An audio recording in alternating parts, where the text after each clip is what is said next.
Hello, salut à tous, bienvenue dans cette toute nouvelle vidéo. Encore une fois, une vidéo critique. Il y a beaucoup de spectacles en ce moment qui se jouent. Et donc aujourd'hui, un spectacle mythique, un spectacle français qui fête ses 25 ans. Évidemment, c'est Notre-Dame de Paris qui se joue en ce moment à Paris. Et je ne l'avais jamais vu, j'avais juste vu la captation. Je l'ai trouvé plutôt pas mal, même si j'avais fait quelques petites remarques. Vous pouvez aller voir ça dans ma vidéo où je retrace l'histoire de cette comédie musicale. Je vous mets le lien en description. Et alors, qu'est-ce que j'ai pensé de cette version 2023, et j'ai beaucoup aimé, belle mise en scène, belle chorégraphie. Quand j'avais vu la captation, j'avais cette remarque qui est propre surtout aux comédies musicales françaises, c'est que les chanteurs chantent et les danseurs dansent, et il n'y a pas ce multi-talent que peuvent avoir les artistes anglo-saxons. Ça m'avait un peu dérangé en voyant la captation, mais moins en voyant le spectacle, parce que je comprends mieux maintenant la mise en scène en voyant le spectacle, et je l'ai plus apprécié, et du coup je trouve que les danseurs apportent vraiment à la mise en scène, aident la mise en scène, et les chanteurs, ils sont là vraiment pour se focus sur leur voix et mettre en avant les chansons qui sont magnifiques, très bien écrites pour la plupart, qui sont même cultes maintenant, hein. On pense évidemment au temps des cathédrales, à Belle, qui sont rentrées dans la culture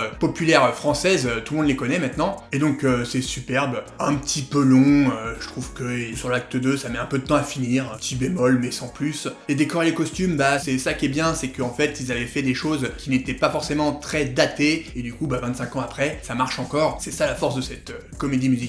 Les trucs qui datent un petit peu, c'est la manière d'avoir écrit les chansons. Il y a certaines paroles qui sonnent un petit peu faux, qui sont un petit peu trop littéraires, un petit peu trop dramatiques, et c'est pas très naturel, et ça me gêne un petit peu, mais bon, ça c'est des trucs, il y a 25 ans ça passait. Tout comme un reproche que je vais faire, et que j'ai fait aussi à Molière, sauf que Molière, c'est un spectacle très récent, alors que là c'est un spectacle qui date d'il y a 25 ans, c'est qu'il n'y a pas d'orchestre, et je trouve que ça manque, et ça aurait aidé à faire les transitions musicales entre les chansons, avoir quelque chose de plus fluide, de un petit peu plus rythmé, même si la mise en scène est très très bien au niveau des changements de décor. Il y a certains passages qui sont très très bien gérés, mais parfois, un orchestre, ça aurait été vraiment superbe, surtout que les musiques sont très belles, c'est dommage. Je pense qu'après 25 ans, après le succès que ça a eu, ils auraient pu très bien rajouter un orchestre. Voilà, passons ces petits bémols. Je voulais juste surtout saluer les artistes qui sont superbes. Les danseurs, j'en parlais, ils sont aussi acrobates pour certains, ils font des figures et tout, c'est assez impressionnant, ils se suspendent sur des cloches aussi, il y a des tableaux absolument magnifiques, c'est assez impressionnant. Voilà, j'ai été assez bluffé, et c'est pour ça qu'il faut le voir en vrai aussi, ce spectacle. Et évidemment, les chanteurs, il y a toujours Daniel Lavoie en Frollo, qui est superbe. Il y avait Damien Sargue en Phébus, que vous connaissez peut-être sûrement pour son rôle dans Roméo et Juliette, une autre comédie musicale française culte.